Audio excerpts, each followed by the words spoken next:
Hoy hablaremos del aprendizaje y sus bases biológicas. Partiremos de la definición de aprendizaje. Según Schacht, el aprendizaje es un cambio perdurable en la conducta o en la capacidad de comportarse de cierta manera, el cual es el resultado de la práctica o de otras formas de experiencia, lo que implica la formación y fortalecimiento de conexiones y redes nerviosas. Esto se conoce como conexiones sinápticas. La sinapsis se refiere a los puntos de conexión entre las neuronas, los cuales ocurren en diversas áreas de la corteza cerebral y se fortalecen a través de la práctica y la experiencia. Por otro lado, la neurociencia es el estudio del sistema nervioso. El sistema nervioso es responsable de funciones complejas como el lenguaje, el aprendizaje, la memoria y el pensamiento. Podemos preguntarnos entonces, ¿cómo funciona el cerebro en el aprendizaje? El cerebro tiene millones de células llamadas neuronas y al menos el doble de otras llamadas gliales. Las neuronas se componen por un núcleo, unas dendritas y un axón. Las neuronas se clasifican en neuronas sensitivas, neuronas motoras, neuronas conectoras. El cerebro se divide en tres secciones. El cerebro inferior, que ayuda a la supervivencia y autonomía. El cerebro medio, que desarrolla las actividades auditivas y visuales. El cerebro superior, el cual está ligado al pensamiento y el aprendizaje.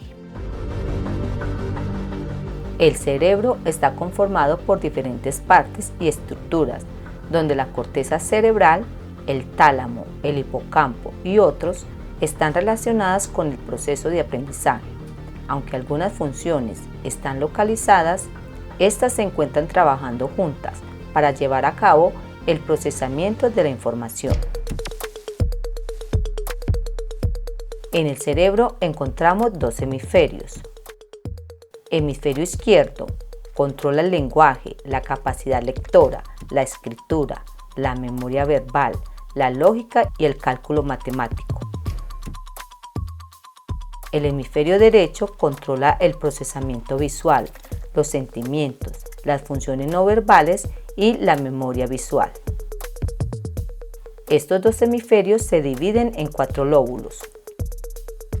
El lóbulo parietal es responsable del sentido del tacto, ayuda a determinar la posición del cuerpo y a integrar la información visual. El lóbulo occipital es el que participa principalmente en el procesamiento de la información visual. El lóbulo frontal es el responsable de las funciones del procesamiento de la información con respecto a la memoria, planeación, la toma de decisiones, el establecimiento de metas y la creatividad.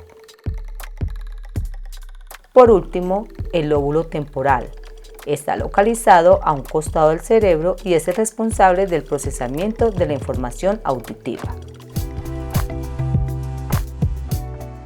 La tecnología hoy en día juega un papel esencial en el aprendizaje porque los niños, jóvenes y adultos se sienten atraídos por dichos dispositivos.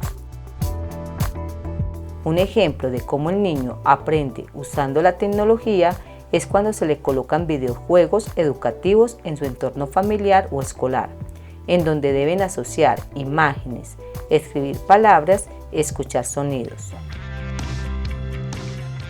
A través del video se estimula el procesamiento de la información con las imágenes y colores llamativos. En este proceso, el tálamo recibe primero los estímulos visuales y luego envía señales al lóbulo occipital, donde se llevan a cabo varias funciones como el movimiento, el color, la profundidad, entre otras. El lóbulo temporal participa al procesar los sonidos llamativos del videojuego, recibiendo la información auditiva. Esta se procesa y se transmite a la memoria auditiva para determinar el reconocimiento. El hipocampo actúa como procesador y transmisor de la información hasta modificarla en la memoria a largo plazo. Estos estímulos visuales y auditivos hacen que se codifiquen situaciones sinápticas y al brindarse de forma repetida, estas conexiones se hacen más numerosas y se fortalece, favoreciendo la comunicación entre sí, permitiendo consolidar el aprendizaje. Otro ejemplo de cómo los adolescentes aprenden usando la tecnología se da cuando la profesora del área de lengua castellana desea introducir el tema de la historieta. Inicialmente, la docente utiliza un video para transmitir la información general sobre las partes y elementos que lo componen. Luego, con sus alumnos, sacan la información más relevante. Y por último, lleva a que sus alumnos realicen un cómic digital utilizando diferentes aplicaciones que existen para esto. En este proceso participa el lóbulo frontal, donde el alumno procesará la información recibida con respecto a su memoria. Se estimula la motivación, donde se establecen metas y se coloca en juego la creatividad. Participan estructuraciones cerebrales como la corteza cerebral, activando la percepción, la imaginación y la amígdala cerebral, recibiendo los estímulos del entorno y captando los estímulos significativos para la elaboración de su experiencia. Un adulto aprende por el deseo o la necesidad de hacerlo. Aprende mediante la asociación de los aprendizajes que ya tiene con los nuevos. En este proceso interviene la motivación, la asociación de conocimientos, emociones, recompensas y metas.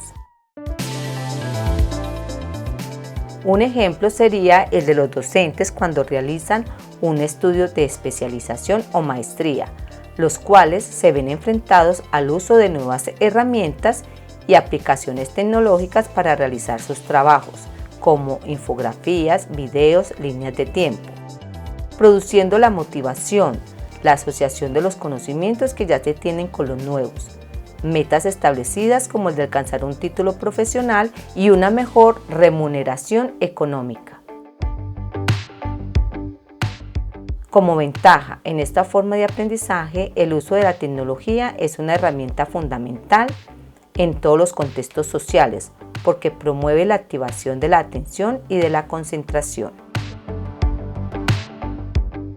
Como desventaja sería un apego y uso excesivo al uso de redes sociales y videojuegos, si no hay un respectivo control. Pasando al contexto educativo, en la educación preescolar el aprendizaje se da partiendo del juego y la exploración del medio. La base biológica identificada es la motivación y las emociones. Por lo tanto, deben realizarse actividades donde los niños exploren los sentidos con el uso de material concreto y el desarrollo de las habilidades motrices.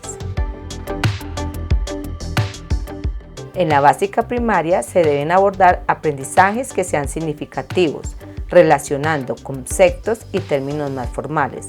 Los estudiantes continúan fortaleciendo el lóbulo frontal, empezando a desarrollar su capacidad de análisis y racionamiento. La base del desarrollo biológico es el proceso del aprendizaje.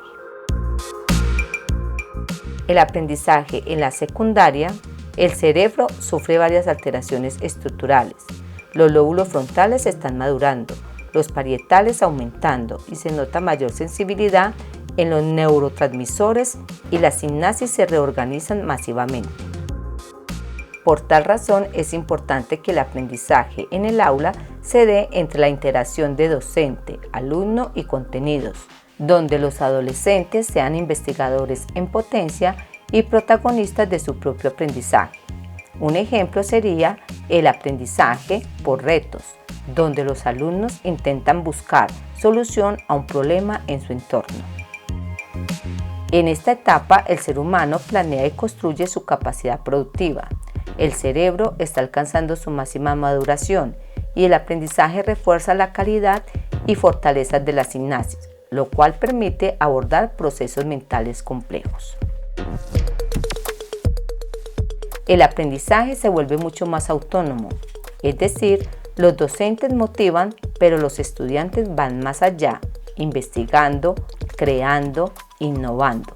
La base biológica identificada son las aplicaciones instruccionales. Para concluir, podemos decir, el aprendizaje es educación, por lo tanto la educación nos cambia el cerebro.